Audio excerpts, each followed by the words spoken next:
Olá, meninos, tudo bem? Boa tarde, bom dia, boa noite, dependendo do horário que vocês estão assistindo. Vamos dar continuidade ao nosso ciclo de revisão e explicação de conteúdos, né?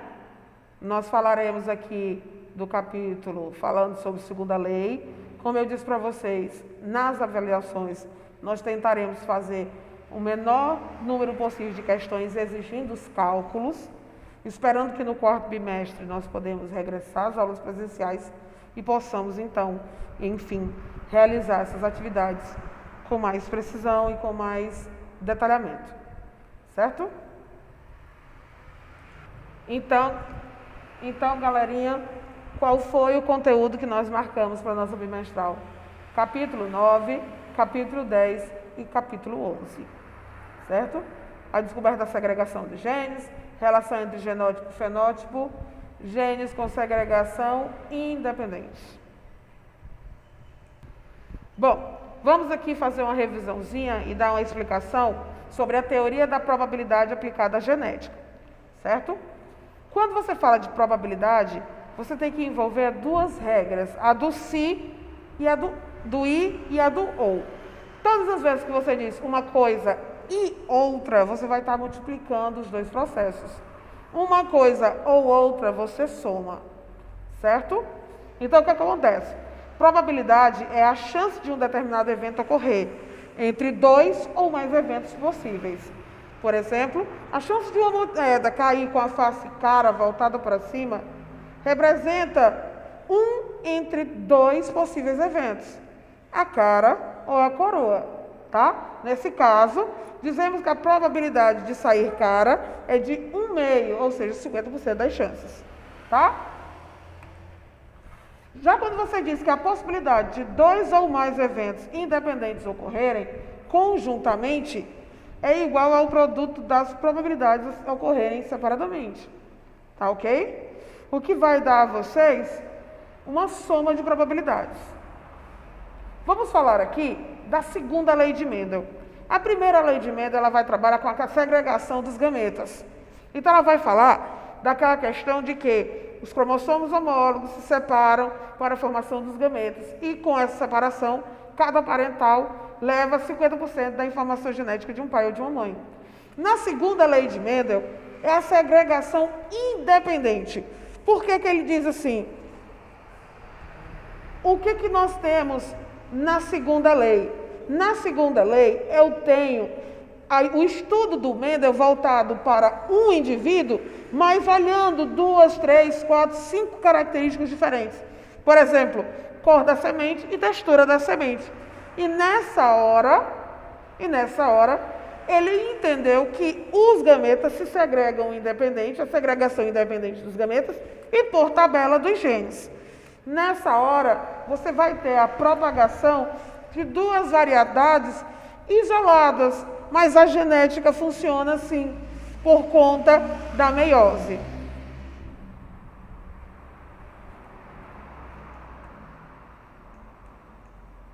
Integração entre genes e segregação independente. Nesse padrão de herança, as características são determinadas pela atuação conjunta de alelos de dois ou mais genes que se segregam independente. O que eu quero dizer com segregação independente? Gente, por mais que eu esteja analisando duas variedades, ou duas características, cor, textura, nos cromossomos eles podem se segregar independente um do outro, tá? E nessa hora eu não estou falando de pleiotropia, tá? Onde eu tenho um gene caracterizando 2 ou 3 características. Eu estou falando de genes diferentes para características diferentes, tá? Aqui, ó, um periquito australiano, o alelo dominante azão promove a produção de melanina, responsável pela cor azul. O alelo dominante B condiciona a deposição do pigmento amarelo psitaxina. Vamos olhar aqui. Olhe cá. Olha as probabilidades e veja a combinação, tá? Professora, eu não compreendo essa ligação. Eu não vou pedir cruzamento. Eu quero que você entenda que na segregação independente eu posso ter 1, 2, 3 alelos que conjuntos expressam uma característica ou a variação dela, ou eu posso estar estudando 2 características diferentes para 2 genes diferentes.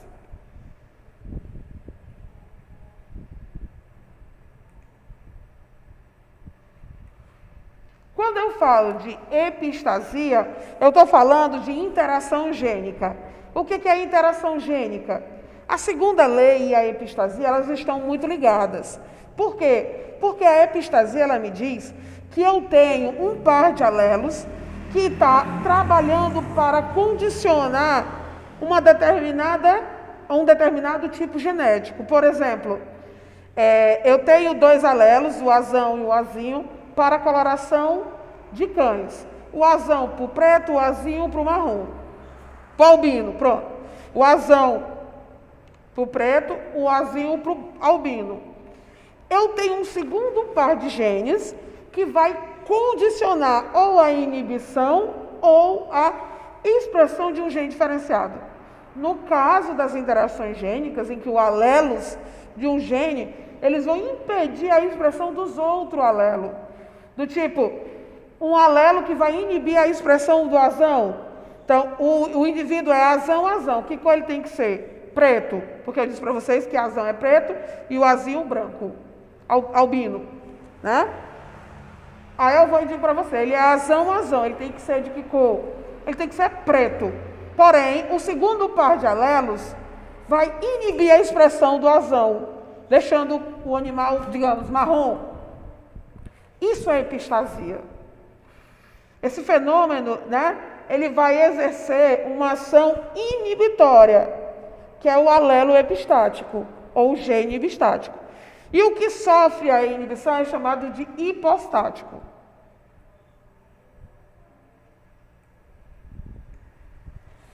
Herança quantitativa ou poligênica é quando eu tenho vários grupos de genes que vão ser somatizados a uma expressão.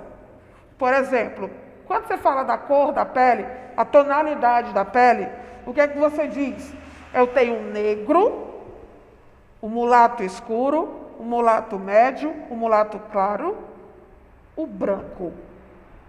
Para eu ter essas 5 tonalidades de cor, de pele, eu vou falar de herança quantitativa, ou poligenia. Quando eu tenho mais de um gene que vai condicionar uma característica. Por exemplo, são 5 pares de genes para determinar a coloração da pigmentação da pele em humanos. O negro, ele vai ter todos os 5 pares de genes dominantes. Então, vai somar quantos alelos? 10. O mulato escuro vai ter 8. O mulato médio vai ter 6. O mulato claro vai ter 4. O branco vai ter 2. E o albino, nenhum.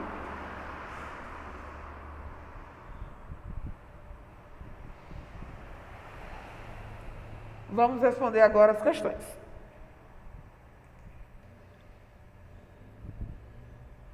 Vamos lá. A primeira lei de Mendel, ou lei da segregação, significa a separação de um par de alelos durante a formação dos gametos. O que é que a primeira lei de Mendel diz? Ela diz que 2 alelos formam um gene, tá? Que é a questão do genótipo, e que na formação do gameta, esses genes se segregam.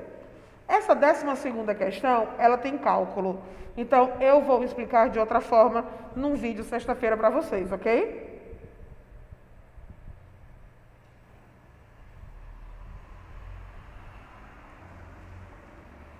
No conjunto de plantas verdes normais, é possível o aparecimento de indivíduos albinos. Embora plantas albinas morram antes de produzirem sementes e característica albinismo. não desaparece entre elas. Isso significa por quê? Vou ler de novo, certo?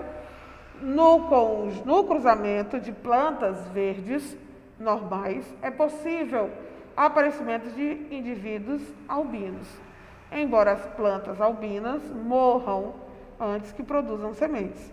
A característica albinismo não desaparece entre elas. Isto se explica por quê? Porque muitas plantas verdes são heterozigotas. Ah, mas por que, professora? Porque aí eu estou falando do verde e do albino, certo? Onde o verde funcionaria como dominante e o albino como recessivo.